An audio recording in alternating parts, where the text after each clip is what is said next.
Na time to talk about life, love and everything wey dey inside. No judgment, no filter. We dey talk am as e dey be. The gathering of men that pour out their minds on issues surrounding relationship. It's always hot, deep, revealing and educative. Join Men Mount on Radio Afinju every Thursday for tori wey go make your body kulele. Abi you sef get experience wey you wan share? We dey there for you gidigba. Follow us for all our social media handle for Facebook, for YouTube, Instagram, TikTok, X, all for Radio Afinju. Where men dey, Men Mount. Are you ready to dive into the breathtaking world of social media savage? Bastos. It's weekend. Join me, Classic and On The Drops every Saturday 2 to 3 p.m. where we bring you the latest what's up on social media response that will crack your rib. On social media Bastos, you can't afford to miss it. Only on Radio Afinju.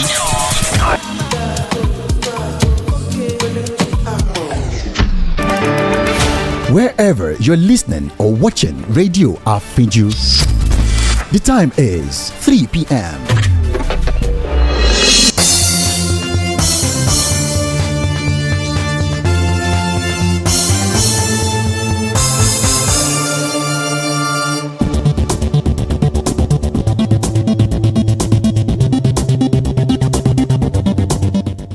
First, a look at the highlights. Southern Senators Forum seek effective flood control measures. Anti-apartheid veteran Gordon dies aged 75. U.S. court sentences man to 40 years for beheading Gokada Nigeria founder. A very good afternoon and welcome to the World News on Radio Afinju. My name is Stella Aderanti. The news in detail.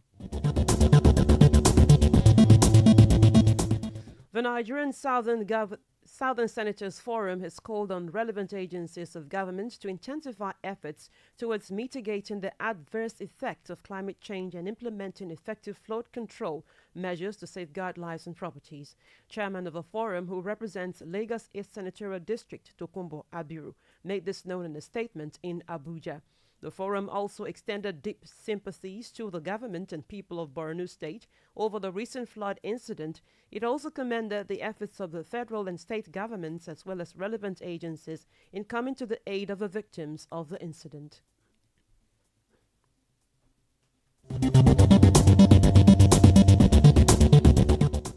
Meanwhile, Chairman of the House of Representatives Committee on Federal Capital Territory, Aliyu Betara, has donated 100 million naira to the Borno state government to support victims of the flood-ravaged Maiduguri, the state capital. Presenting the donation to Governor Babangana Zulum, whom, when he paid an on-the-spot assessment to the area affected by the flood, Betara expressed grief over the death and displacement of thousands of residents while applauding the prompt intervention of the governor in cushioning the effects of the flood. Betara, who represents Biu, Bayo, Shani, and Kwaya Kusa Federal Constituency of Borno State, expressed solidarity with the victims, assuring that necessary interventions will be provided through relevant institutions with a view to ensure their rehabilitation. The National Emergency Management Agency, NEMA, reports that no fewer than 37 persons have died in the flood disaster, which started late last week. The People's Democratic Party has suspended one of its prominent members, Senator Dina Melaye, over alleged anti-party activity in Ayeturu, Iluagba, Ward 1, after reviewing the report of the disciplinary committee set up to investigate Melaye's actions.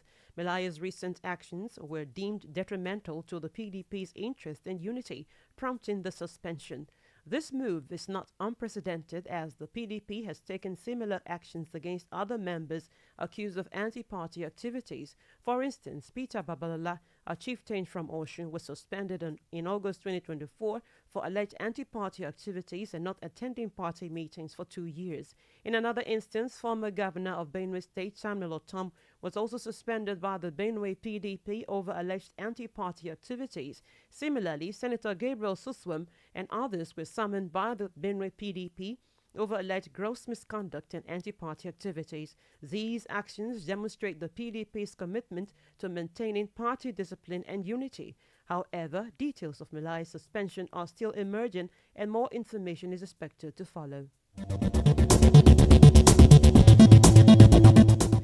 The Lagos state government has announced plans to shut and divert traffic on Eko Bridge to facilitate emergency repairs by the Federal Ministry of Works. The exercise is scheduled to commence next week Monday and will last for 8 weeks. Precisely, Eko Bridge will reopen in the second week of November. The State Commissioner for Transportation, Oluwaseun Oshiemi, who announced this in a statement, explained that the repairs would be carried out in 4 phases, during which the bridge will be intermittently fully or partially closed, depending on the work schedule. Therefore, Oshiemi urged motorists to use alternative routes during the repairs. Operators of the National Drug Law Enforcement Agency and the NDLEA have taken into custody a wanted drug baron, Suleiman Aremu, also known as Barry Shine, 2 years after coming under the radar of the Anti-Narcotics Agency. While investigation of 2 cases subsisted and the manhunt for the baron was ongoing, 2 drug mules were arrested at the MMIA on June 21, 2024, on their way to Doha, Qatar. One of the suspects, who was later identified as Aikomu Daniel, also known as Oladapo Olariwaju, excreted in observation custody a total of 90 pallets of cocaine weighing 1,022 kilograms, which he ingested, while the second suspect, Aigoro Omobolaji, excreted 60 wraps of cocaine with a total weight of 662 grams. Further investigation later revealed that the 2 arrested couriers, Aikomu Daniel and Aigoro Omobolaji, were recruited by the same Igbono who works for the Baron and featured in 2022 during the arrest of Ajesigiri Sidika and Lawal Uyenuga.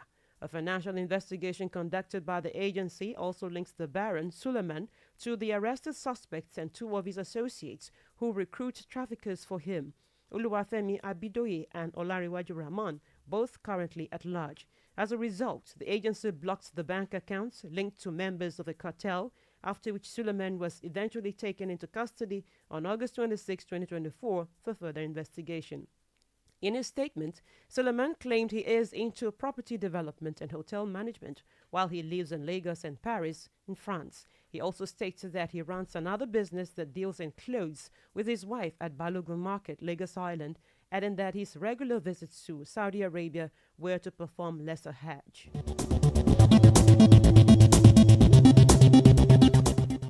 The World Health Organization has for the first time pre-qualified an Mpox vaccine. The announcement came on the heels of the arrival of the first MVA-BN vaccines to the Democratic Republic of Congo, the epicenter of the epidemic.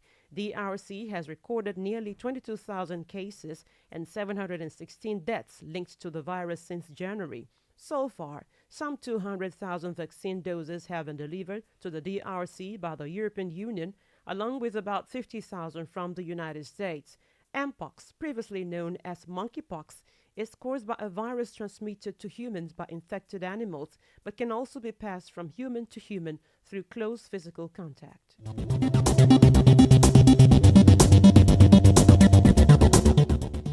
Elsewhere, South Africa's former finance minister Pravin Gordhan has died at the age of 75. The anti-apartheid struggle veteran played a key role in South Africa's transition to democracy and helped negotiate the end of white minority rule. As well as finance minister, he occupied other top government and administrative roles since the 1990s until he announced his retirement from politics in May. His family said in a statement the veteran cabinet minister died in hospital earlier in the day after a short battle with cancer. It added that he was surrounded by his family, closest friends, and his lifelong comrades in the liberation struggle when he passed away. He is credited with turning around the National Tax Agency, the South African Revenue Service, and making it a credible and effective institution between 1999 to 2009. Gordhan was then finance minister from 2009 to 2014 and subsequently moved to the Department of Cooperative Governance and Traditional Affairs, a position he held for a year.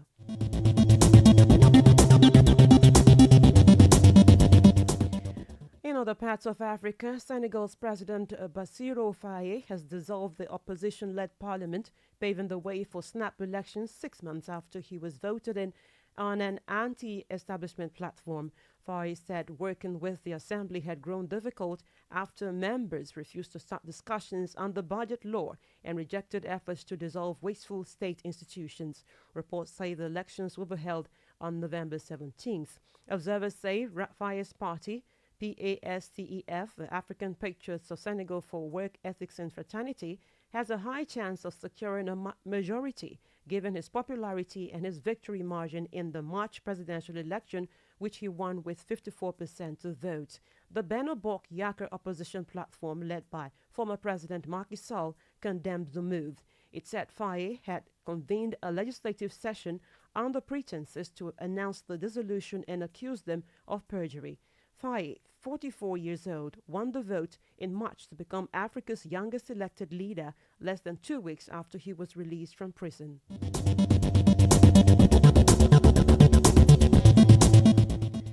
In Asia, China will gradually raise its retirement age for the first time since the 1950s as the country confronts an aging population and a dwindling pension budget. It was gathered that a top legislative body approved proposals to raise the statutory retirement age from 50 to 55 for women in blue-collar jobs and from 55 to 58 for females in white-collar jobs. Men will see an increase from 60 to 63. China's current retirement ages are among the lowest in the world. According to the plan passed, the change will set in from 1st January 2025, with the respective retirement ages raised every few months over the next 15 years. Retiring before the statutory age will not be allowed, although people can extend their retirement by no more than 3 years.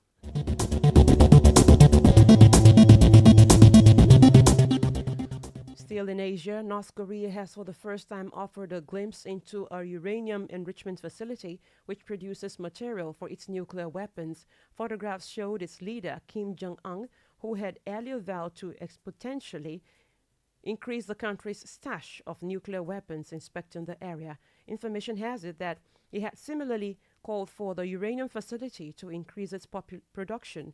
Enriched uranium is essential in the manufacturing of nuclear warheads. The South Korean government has said it strongly condemns the North's plan to increase production. North Korea did not reveal when Kim made the visit, nor which facility he visited, whether this is part of its sprawling Yongbyon nuclear complex or another undisclosed site. Experts have long suspected that North Korea is covertly running at least one uranium enrichment facility in addition to its well-known Yongbyon site.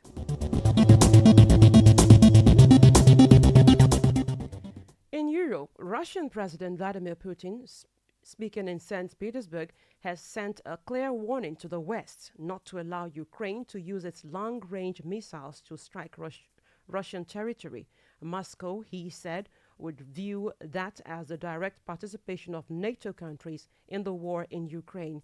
He claims that for missile launches into Russia, Ukraine would require data from Western satellites and that only servicemen from NATO member states would be able to impute flight missions into the missile systems.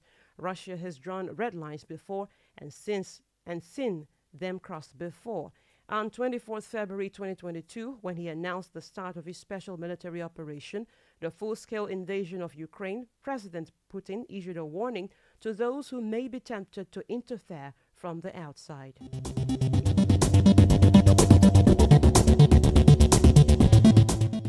After days of mounting bilateral tensions, Venezuelan Foreign Minister Ivan Gil has summoned Spain's ambassador to Caracas in order to protest at a minister's description of his country's government as a dictatorship. Gil described as insolent, meddling and rude comments made by Spanish Defense Minister Margarita Robles while discussing various repressive regimes around the world. Robles spoke of the men and women who have had to leave Venezuela precisely because of a dictatorship they are living through. Gil, writing on messaging app Telegram, said the remarks indicate a deterioration of relations between the two countries. As well as summoning the Spanish ambassador, Ramon Santos, he said the Venezuelan ambassador in Madrid Gladys Gutierrez had been recalled for consultation.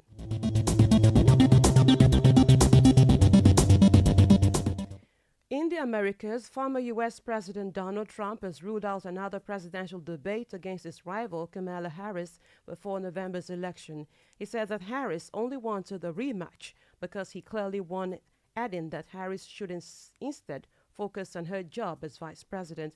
Several instant polls taken after Tuesday's contest indicated voters felt Harris had performed better than her Republican opponent. Shortly after, at a campaign rally in North Carolina, Harris responded by saying they owe voters another debate because what is at stake could not be more important.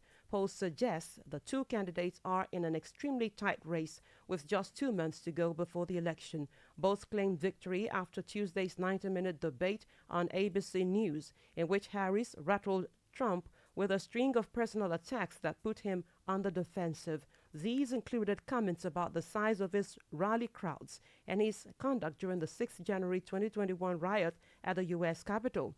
Trump and his supporters have since accused the two ABC journalists that moderated the debate of being unfair and biased in favor of Harris. He said that he did not need another debate.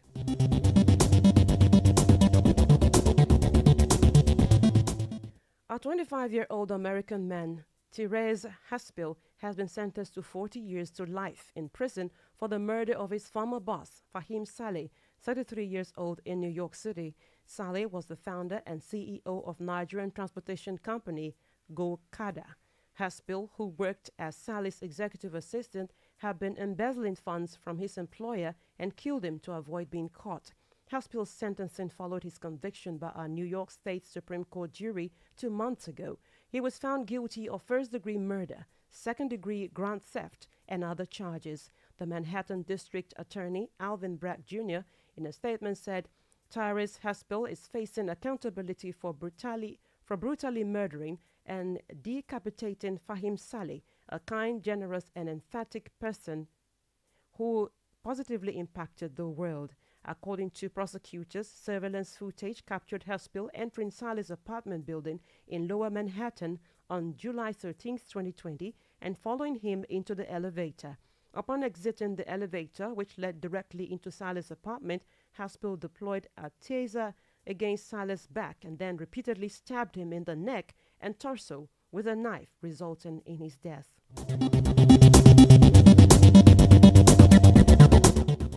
In the Middle East, details are emerging of an apparent raid by Israeli special forces on a Hezbollah missile production facility in Syria. Israel's government has said nothing about the operation, which took place at the beginning of the week. Reports say 18 people were killed on Monday in the raid near the Syrian city of Masyaf, around 25 miles north of the Lebanese border, and several dozens were injured. According to the officials, Israeli special forces descended from helicopters, placed explosives inside the Iranian-built facility, and removed sensitive information. Airstrikes were apparently used to neutralize Syria's defenses and prevent reinforcement from reaching the site.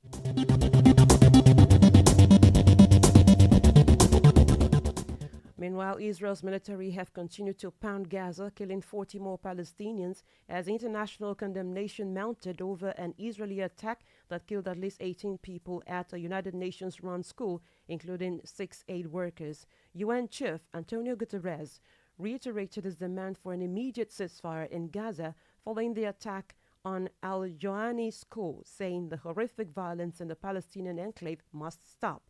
The UN chief says it loud and clear that the U.S. has to intervene.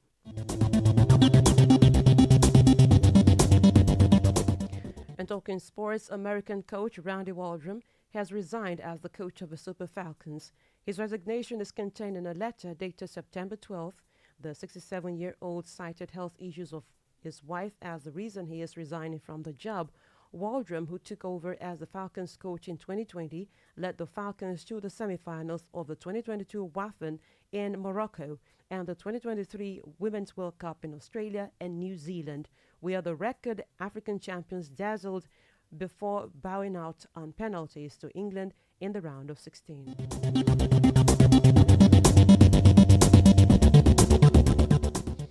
Before we go, here again are the highlights. The Nigerian Southern Senators Forum has called on relevant agencies of government to intensify efforts towards mitigating the adverse effects of climate change and implementing effective flood control measures to safeguard lives and properties. South Africa's former finance minister, Pravin Gordhan, has died at the age of 75. The anti-apartheid struggle veteran played a key role in South Africa's transition to democracy and helped negotiate the end of white minority rule. And from the Americas, former U.S. President Donald Trump has ruled out another presidential debate between his rival Kamala Harris